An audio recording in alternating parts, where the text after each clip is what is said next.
komwe Yahweh Yahweh batela nikombo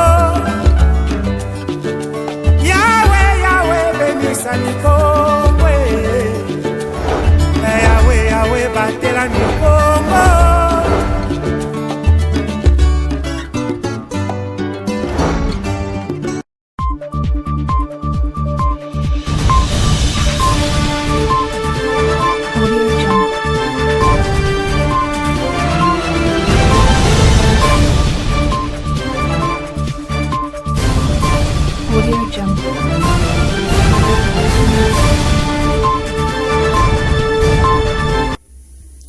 Excellent week-end à toutes et à tous, mesdames et messieurs. Merci de nous choisir pour vous informer. Soyez le bienvenu dans cette édition d'information.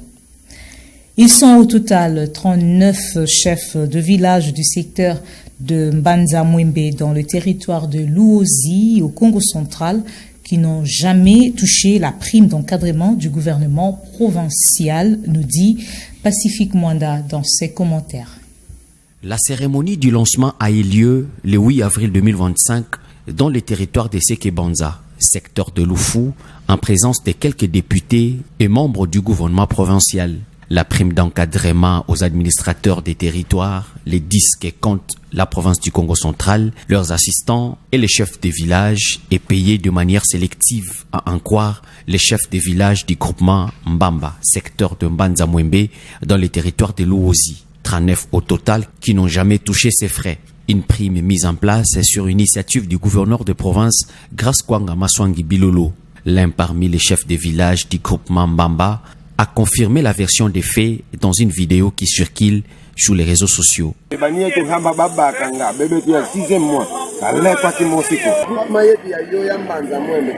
le gouverneur, il y a des digues de villages jusqu'à aujourd'hui qui n'ont jamais touché cette prime que vous avez donnée. 5 chefs de village du Congo central sont concernés par cette prime. À l'Assemblée nationale, controverse autour de l'acquittement de 3 membres du bureau de l'Assemblée nationale visés par les pétitionnaires. La commission spéciale temporaire mise en place pour une étude approfondie des pétitions introduites est accusée de complicité. Peter Kazadi, président de la commission, s'est exprimé. Selon le député national Crispin Bindoulé, auteur de cette action parlementaire, c'est le rapport de la commission dont les conclusions entérinées en séance plénière qui ont conduit à la réhabilitation de Jacques Njoli, Chimène Polipoli et Grace Nema. Je vous propose de le suivre tour à tour dans ses propos. Il a soumis au vote, la majorité a rejeté les rapports, mais lui reconnaît les rapports et directifs. Il a encore soumis pour la seconde fois. Et oui, c'était une minorité. Le non a remporté, mais il dit non, le rapport est validé. Nous allons nous concerter pour les signateurs de ces pétitions pour prendre des décisions qu'il faut. Et ces décisions, vous allez les suivre. Qu'est-ce que vous reprochez aux membres qui sont restés maintenus par la commission? L'incompétence, vous avez vu vous-même, l'incompétence notoire. Le président des séances a soumis les rapports au vote et ça a été voté. Il ne faut pas parler de contestation. Qui conteste? Mais on conteste parce que les 3 membres sont restés et que les 2 ont démissionné. Lorsque on élabore un rapport, c'est la commission a le devoir de rendre ce rapport devant l'Assemblée. La commission n'avait pas pour mission de blanchir ou de ne pas blanchir, mais de vérifier les faits. Et dans les cas d'espèce, vous avez suivi le rapport, c'était lu publiquement, en toute objectivité, en toute impartialité. On a trouvé que les 3 membres n'avaient pas commis une faute grave. Alors comment est-ce que vous pouvez dire qu'il y a eu contestation de ceci ou de cela? Notre rôle, je comprends, c'est parce qu'on dit, bon, les autres ont démissionné, pourquoi les autres ne doivent pas? Non. Ceux qui ont démissionné, ils l'ont fait librement. Ceux qui ont décidé d'aller jusqu'au bout, ils sont allés aussi librement. Et notre commission a statué aussi librement, sans influence aucune. Et les arguments sont là sur papier. celui qui a des doutes n'a qu'à se procurer une copie de ce rapport. Vous verrez que les arguments sont bien donnés et que ce rapport venait d'être adopté. Parlons diplomatie. Quid du tête-à-tête entre le président rwandais Paul Kagame et celui congolais Félix Antoine Tshisekedi Tshilombo à Washington. Le conseiller principal pour l'Afrique du président américain Donald Trump, Massar Boulos, a calmé les esprits. C'était au cours d'une conférence de presse tenue le 25 septembre 2025 aux États-Unis d'Amérique. Suivez.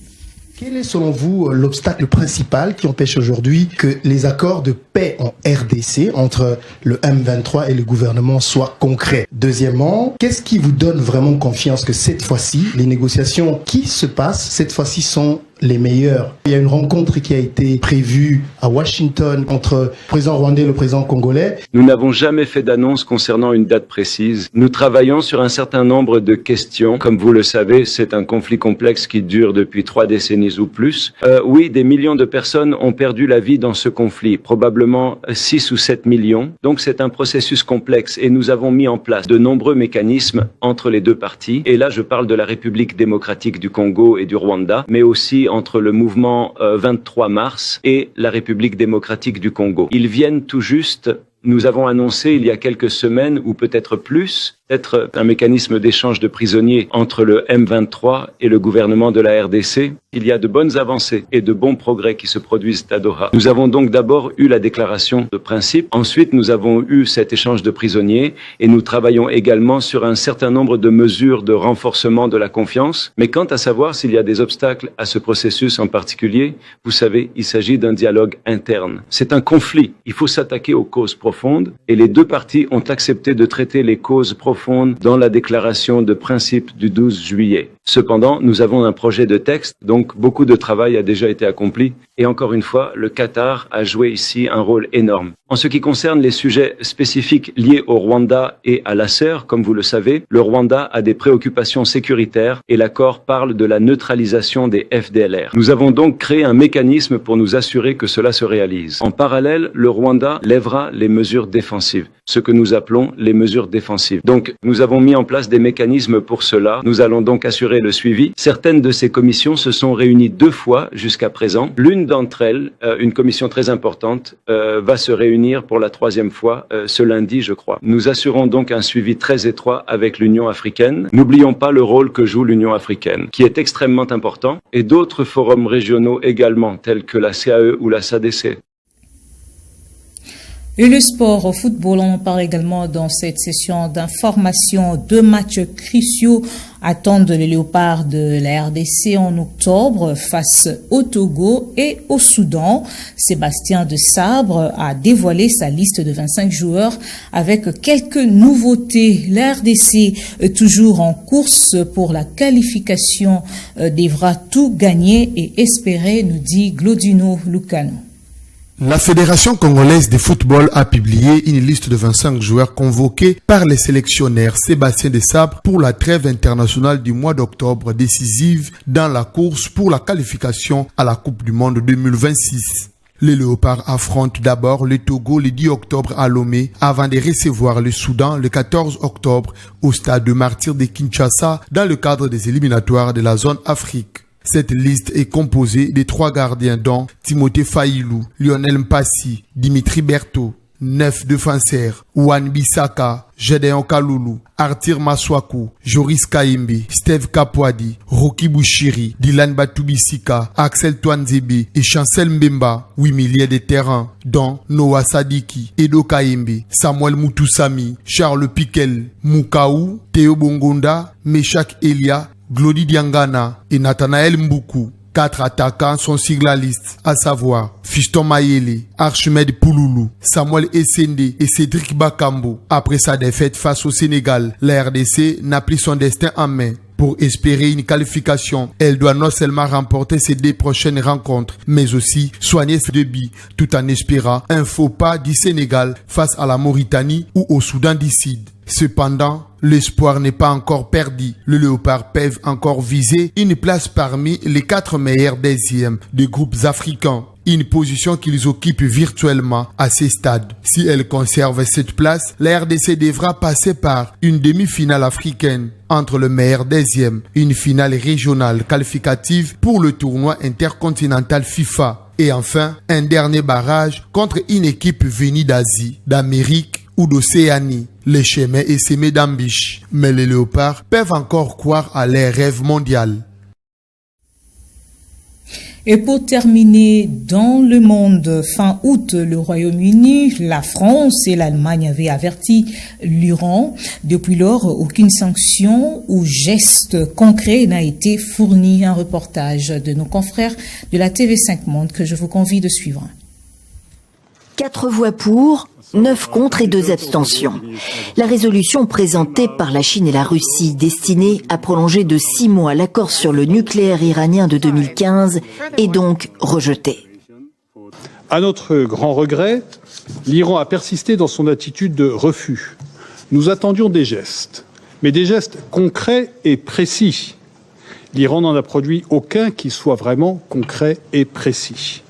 Nous avons cherché un accord immédiat. L'Iran a préféré renvoyer à des négociations ultérieures. Début septembre, l'Iran a accepté un nouveau cadre de coopération avec l'Agence internationale de l'énergie atomique, et ce après avoir suspendu ses relations à la suite des attaques israéliennes et américaines de juin. Mais les conditions posées par les Européens, reprise des négociations avec Washington, accès des inspecteurs de l'agence onusienne aux sites nucléaires sensibles, Natanz, Fordo et Ispahan notamment, et sécurisation du stock d'uranium enrichi n'ont pas abouti. Pour Téhéran, sauf coup de théâtre de dernière minute, c'est donc le retour dès ce samedi soir des sanctions économiques levées en 2015, le fameux mécanisme de snapback qui prévoit le rétablissement des pénalités dans un délai de 30 jours. Une mauvaise nouvelle pour les Iraniens et pour le régime des Mollahs qui accuse Washington d'avoir trahi la diplomatie et les Européens de l'avoir enterré. L'Iran ne cédera jamais à la pression. Nous ne répondons qu'au respect. Le choix est clair, escalade ou diplomatie. La responsabilité incombe à ceux qui ont rompu leurs engagements et porté atteinte au droit international. Dans l'immédiat, Téhéran rappelle ses ambassadeurs à Berlin, Paris et Londres pour consultation. Cette semaine encore, l'Iran réitéré ne pas chercher à fabriquer l'arme atomique, malgré les doutes des Occidentaux et les certitudes d'Israël, considérée comme puissance nucléaire. C'en est complètement fini, cette session d'information du week-end. Mesdames et messieurs, merci à vous de nous avoir suivis. Merci à toute l'équipe qui l'a réalisé. Quant à moi, j'aurai le plaisir de revenir chez vous incessamment. En attendant, portez-vous bien.